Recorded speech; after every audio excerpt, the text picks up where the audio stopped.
Arnold Schwarzenegger, a name once guaranteed to fill theaters. From the Terminator to Predators and Total Recall, Arnold became a global icon, turning everything he touched into box office gold. But even the biggest legends can stumble. As the 90s faded and the 2000s began, Schwarzenegger's golden streak started to slip. Studios kept throwing massive paychecks his way, hoping for another hit, even when the films failed to deliver. Sometimes, Arnold's salary ended up being bigger news than the movies themselves. Today, we're diving into the times Hollywood bet big on Arnold, and when even the world's greatest action hero couldn't save the day. Batman and Robin, 1997. There's no way to start this list without mentioning Batman and Robin, one of the most infamous disasters in movie history. Arnold took on the role of Mr. Freeze, and despite the film's ensemble cast and high expectations, the result was a spectacular failure. The studio paid Arnold a whopping $25 million to don the icy suit and deliver pun-laden one-liners like, "What killed the dinosaurs? The Ice Age." It was the peak of Schwarzenegger's Hollywood earnings, but the movie turned out to be a critical disaster. Batman and Robin was panned for its campy tone, nonsensical plot, and cringe-worthy dialogue. Even fans of the franchise disowned it. While the film did earn some money globally, it was so hated that it effectively killed the Batman franchise for nearly a decade, until Christopher Nolan resurrected it with Batman Begins.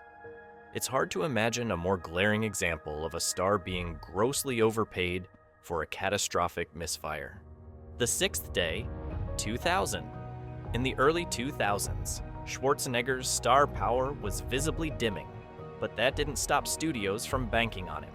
In The Sixth Day, Arnold plays a man who discovers he has been illegally cloned and has to fight to reclaim his life. The concept was timely, given the real-world debates about cloning ethics at the time. Unfortunately, the execution left a lot to be desired. The movie paid Arnold another $25 million, but delivered only mediocre earnings at the box office. Critics found the story muddled and uninspired. Audiences, too, didn't flock to theaters the way they once had for Arnold-led action films. Despite the high concept, The Sixth Day felt like a dated action flick trying to keep up with smarter, fresher sci-fi films like The Matrix, which had debuted a year earlier. When the paycheck is this huge and the result is just meh, it's clear the investment didn't pay off.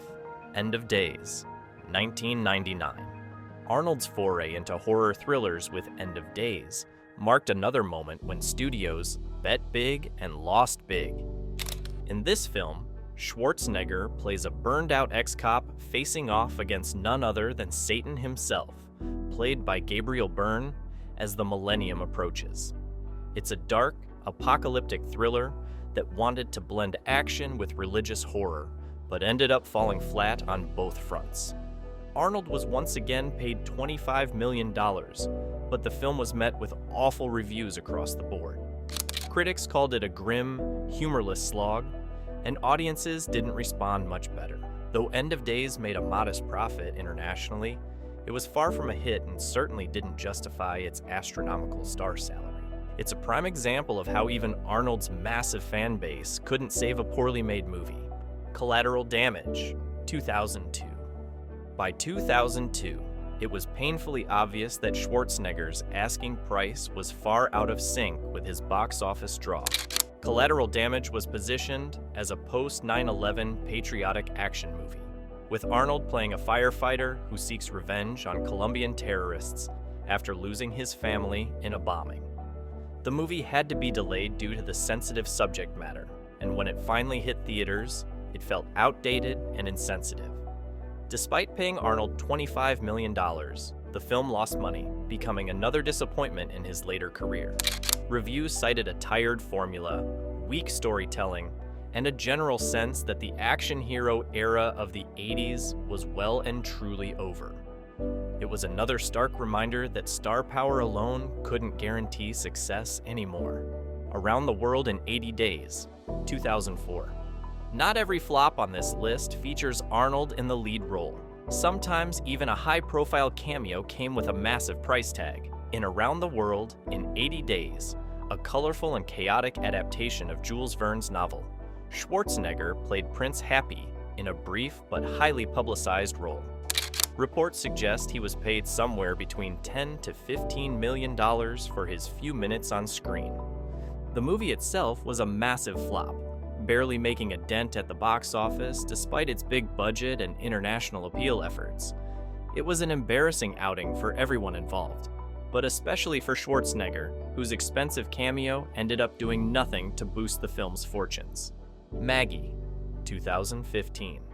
After his political career, Arnold attempted a serious acting comeback with Maggie, a somber indie drama about a father watching his daughter turn into a zombie. The movie paid Arnold somewhere around $8 to $10 million, a smaller sum compared to his heyday, but still significant for an indie project. Unfortunately, Maggie turned into a box office disaster, making barely any money and receiving a mixed critical response.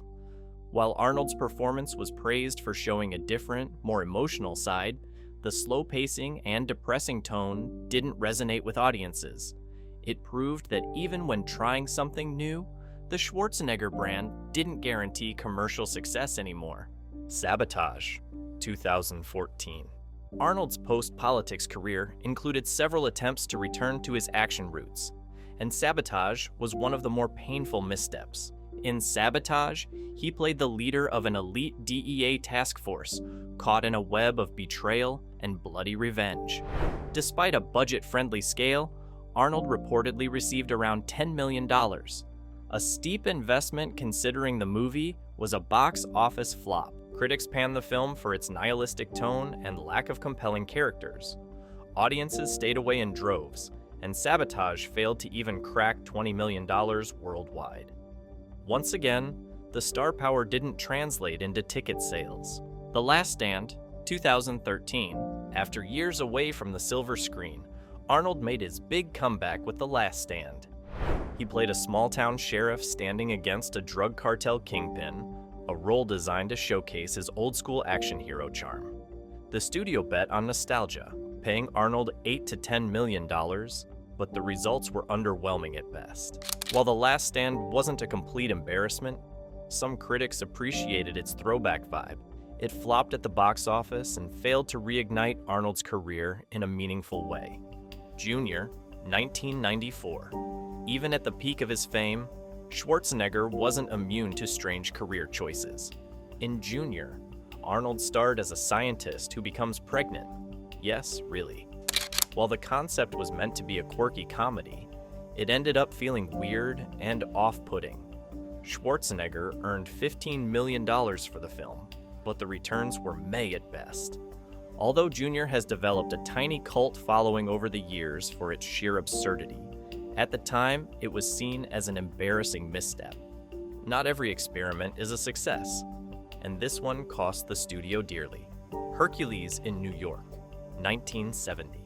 Hercules in New York was Schwarzenegger's first film, and while he wasn't paid much, especially compared to later standards, the movie itself was a career embarrassment. Dubbed over because of his thick accent and packed with amateurish special effects, Hercules in New York is more of a trivia question today than a proud entry on his resume. It's a reminder that even legends have to start somewhere, sometimes very, very humbly. Terminator Genesis, 2015. Arnold returned to his iconic role with a paycheck rumored around $20 million, but despite the nostalgia, the movie was a critical and box office disappointment.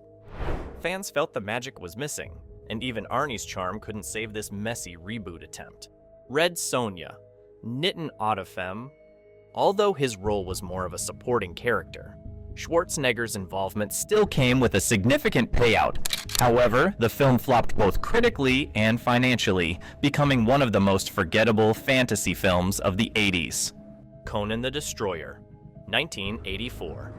After the success of Conan the Barbarian, Arnold was paid a much bigger salary for the sequel. Unfortunately, the movie failed to impress critics and underperformed compared to the original, leaving fans disappointed by a toned-down version of Conan's brutal world.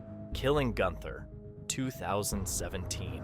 In this action comedy, Schwarzenegger was reportedly paid a significant sum for a small role.